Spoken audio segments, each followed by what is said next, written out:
guys, and welcome to Foxes and Fairy Tales. Today is another video for Wyrd and Wonder's Fantastical Fives series. Wyrd and Wonder is a fantasy series that runs throughout the month of May, and this year the sort of additional bonus content theme is Nautical Fantasy. The hosts have given us 5 prompts to work through over the month, and we can use them to talk about anything we like. If you're interested in anything else about Wyrd and Wonder, I will link to all 5 of the hosts down in the description below. Prompt that I am going to be talking about today is Shipwrecks, and these are our favourite nautical tropes. Now, I don't know that we can actually call this a trope, but one of my favourite aspects of lots of pirate media is that queerness can be almost completely normalised. After all, these are people that have, for whatever reason, been pushed to the edges of society and beyond. They are people that created their own societies aboard ship, which involved often forms of democracy and structure. So if we're going to have a society that we're building from scratch, primarily of people who didn't fit in with the society they left, why wouldn't there be a large percentage of queer people involved, and why wouldn't they make queerness as accepted as possible? Pirates are the very definition of be gay, do crime.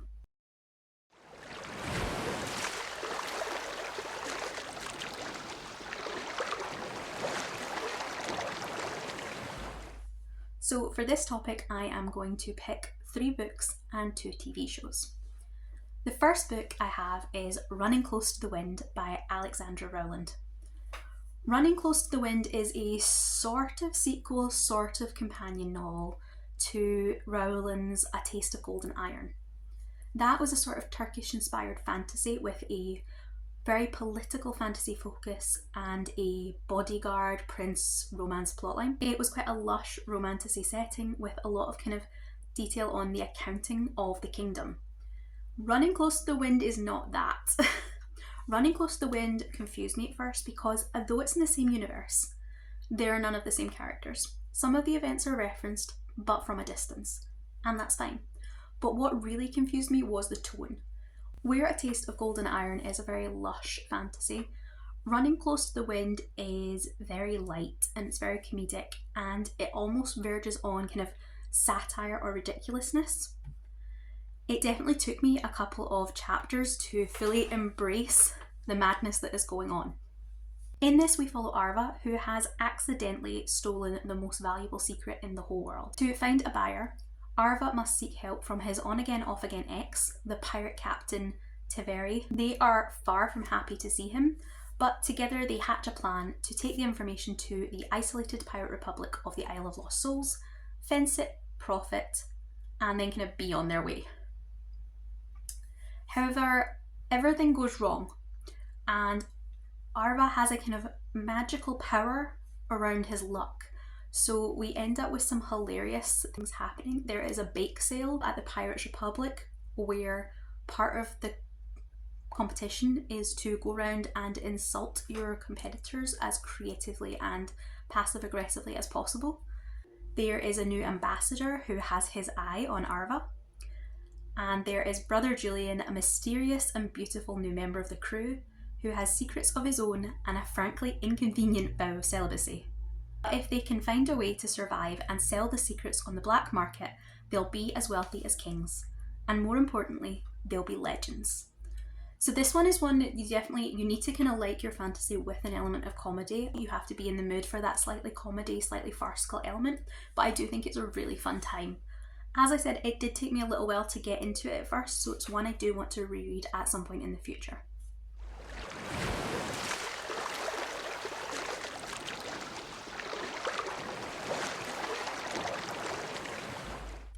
The first TV show I'm going to put on this list is Our Flag Means Death. It's what's been kind of pitched as a workplace comedy. Think of it like The Office but at sea.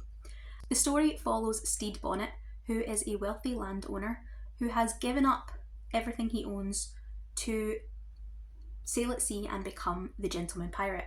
However, he's also pretty awful at it. So while his crew is attempting to mutiny against him, Stede runs into Captain Blackbeard, and the two of them start to get to know each other as they have various little adventures aboard the Revenge.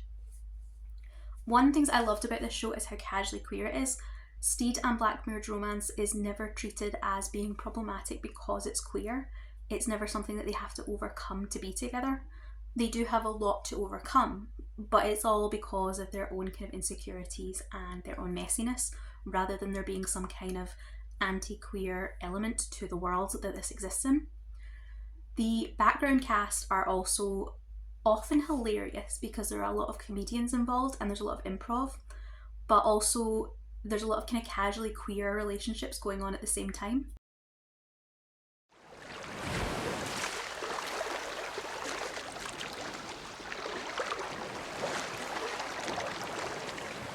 The next book on my list is Windfall by Shauna Barnett. It is technically listed as the first in the Legends of Joria series, but I have not heard any news about a sequel. This is one that I read a while ago and I rated it 5 stars. Captain Lyanna Foley knows a thing or two about fights. She fights the King's Navy, she fights to balance power in oppressive Joria, she fights for respect as a female bisexual pirate captain, but she's losing her biggest fight, to escape her secret past as a lost princess. Lyanna is blackmailed into attending a royal ball and protecting her counterpart, sheltered Princess Rianne. With a mysterious letter and a stranger threatening to expose her, the pretenses are suspicious enough, but Lyanna takes the risk in hopes of finally unveiling the magical plot that killed her parents and forced her into hiding. When Lyanna encounters Rianne's own lightning-wielding powers, the ball erupts into violence. The sheltered princess falls into the care of Lyanna and her band of pirates. On the run, the only safe haven for the Windfall crew is to hide in the most dangerous place of all, under the thumb of Lyanna's narcissistic, abusive brother-in-law. In order to protect her crew, her family, and naive Rianne, Lyanna must demand sacrifices from herself and the people she loves. This was one I really enjoyed. I really liked the sapphic romance here. I thought the chemistry was really well done, and I thought the book kept moving at a good pace. There was lots of excitement and lots of adventure going on in it. The fight scenes were really intriguing, which is not a big thing for me usually, and there was lots of kind of nice dialogue between the different characters. I do really hope that there's a sequel someday, but in the meantime I'm happy to read this as a standalone.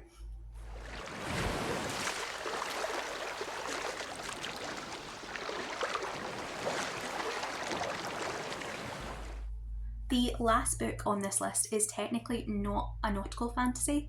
It is historical, but I'm going to include it anyway because I really like it. This is Brethren by W.A. Hoffman. It is the first in the Raised by Wolves quartet. Now, I will say these books are not going to be for everyone. I have read the first 2, and even I am I do love them and I do desperately want to read the third, but I know I absolutely have to be in the right frame of mind to go into it, and they are intimidating. They're kind of just over 500 or 600 pages each, which isn't too bad, but they are really densely written. They're very realistic takes on pirates. They kind of deal with a lot of the nitty-gritty, as well as our main character John he's very into his philosophy. There's lots of debate over philosophy during the course of the book, and sometimes they're not the most exciting. However, just there's something about these characters that just draw you in and become really, really invested in how their lives are going to end up. As I said, they're definitely not for everyone because there are periods where these books can feel like they go too far into the author's historical research. John himself ends up with, I think it's dysentery or diarrhea or something, and we get detailed descriptions of his suffering for the kind of first month until he adjusts to the new climate. Adding to that all the kind of philosophical debate that he gets into with different people, these can feel like a slog when you're actually making your way through them, but somehow the action balances that out. I don't know, but they're definitely ones to try, especially if you do like historical fiction anyway. John Williams, the Viscount of Marsdale, libertine duelist, dilettante, haphazard philanthropist and philosopher, is asked by his estranged father to start a plantation in Jamaica in 1667. He doesn't realise that he is going to the right island for the wrong reasons until he meets buccaneers and learns that he has far more in common with the wild brethren of the coast than he does with the nobility of Christendom. Still, he questions joining them and leaving his title and plantation behind until he meets Gaston the Ghoul, a mysterious French buccaneer who is purportedly mad. He quickly decides that the freedom of the buccaneer life and even the mere chance of love that a man such as Gaston might offer are better than anything he could ever inherit. But even though Gaston seems intrigued by him, can the crazy Frenchman ever love him? And though there is a romance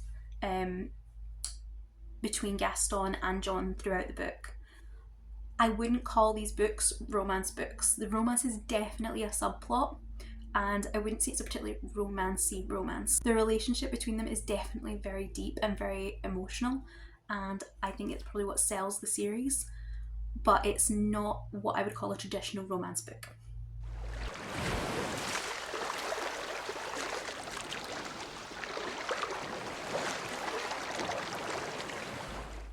So the last item on this list is going back to TV shows. Black Sails was a TV series that ran from between 2014 to 2017, and it had 4 seasons. It is a sort of prequel to Treasure Island, and so we pull characters from Treasure Island, such as Long John Silver, alongside historical people from the kind of era that this is set. So we also feature things like Blackbeard, Anne Bonny, Charles Vane, kind of pirates you might know and have loved from other things. Now, this has a really big cast of characters and there are multiple plot lines going on. The first is the evolution of Long John Silver from this scrappy troublemaker he is in season 1 through to the kind of legendary pirate he will be in Treasure Island. The main kind of character of the show though is James Flint, played by Toby Stephens. And the series has a sort of secondary storyline that I wouldn't want to give away too much, but definitely flips kind of the expectations that you might have built up in the kind of first half of the season completely on their head, and over the course of the series builds a lot of depth and nuance to it. This is a series that has a lot of kind of queer representation. It's not as kind of there are no queer problems in the world the way Our Flag Means Death is, but it also doesn't shy away from the fact that quite a lot of these people or characters could conceivably have been queer, and that they could live that life much more freely at sea or as pirates than they could have in England or in kind of traditional society. Some of the kind of more overarching plot lines that we get into that I think are really worth digging down for involve things like the slave trade, colonisation, rebellion, and queer rage. It is a brilliant series and one that I think should become a classic. So those are 5 of my favourite queer crew, and if you would like to see more of what other participants are using for this Shipwrecked prompt, I will link all the Wyrd and Wonder hosts in the description below. Please do go and check them out. If you would like to hear more from me specifically, please leave a comment below and subscribe to the channel. I will see you in the next video. Goodbye.